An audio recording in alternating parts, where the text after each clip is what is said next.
एक छोटा लड़का था राहुल। स्कूल में सब उसका मजाक उड़ाते थे। अरे देख, इसकी शर्ट कितनी पुरानी है।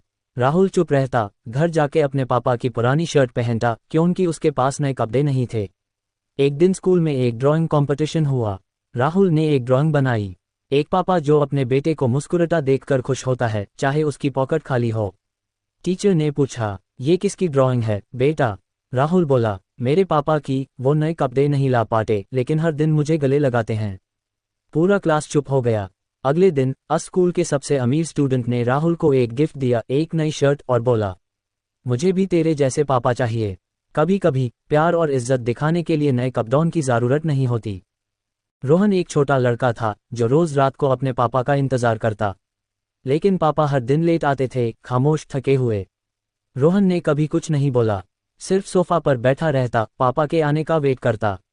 एक दिन पापा आते हाई गस में चिल्ले, रोज क्यों जागता है, सो जाया कर। रोहन चुप रहा। अगली रात रोहन जग नहीं रहा था। पापा ने देखा, टेबल पर एक चिट्ठी रखी थी। पापा, मैं सिर्फ इसलिए जागता हूँ क्योंकि आपको दिन भर कोई स्माइल नहीं देता, तो मैं चाहता हूँ कि आपकी पहली मुस्कान रात को माइल मुझसे।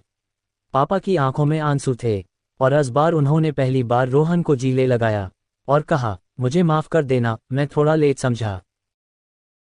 क्लासरूम के कोने में बैठा एक लड़का, सबसे शांत, सबसे अकेला।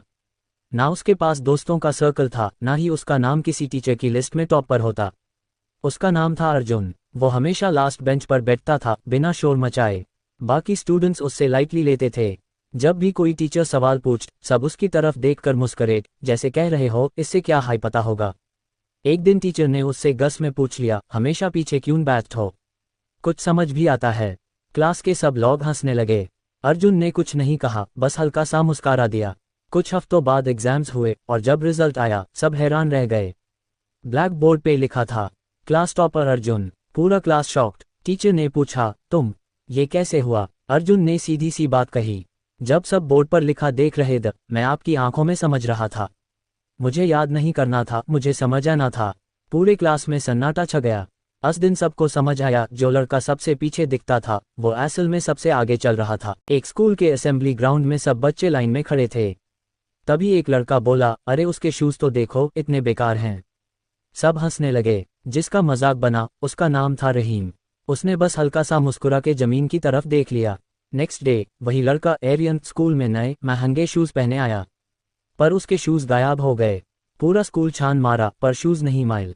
तभी पीटी टीचर ने कहा, सबको अपने शूज उतरकर लाइन में रखने हैं। एक लाइन में सबके शूज लगे, द सब शाइनिंग, और सबसे एंड में एक जोड़ा था, पुराने पटे हुए शूज लेकिन साफ सुथरे। एरियन चुप रहा। उसने देखा, रहीम अपने शूज उठा के जा रहा था, बिना कुछ कहे। उस दिन एरियन को समझ आया, स्टाइल पहनने में नहीं, इंसानियत दिखाने में होती है। रिजल्ट आया था, सब बच्चे मार्क्स कंपेयर कर रहे थे। रोहन के 96 आए थे और अमन के 95। अमन ने हल्का सा स्माइल किया, पर आंखों में थोड़ा दर्द था। रोहन ने देखा, वो यूजुअल झप्पी, वो चल ट्रीट द वाली एनर्जी सब मिसिंग थी। उस रात रोहन सो नहीं पाया। अगली सुबह वो स्कूल एक एक्स्ट्रा मार्कशीट ले आया जिसमें दोनों के 95 लिखे थे। अमन ने देखा, बोला, ये क्या है? रोहन बोला, ये दोस्ती का रिजल्ट है। जीत में गया था लेकिन खुशी टूट गया था।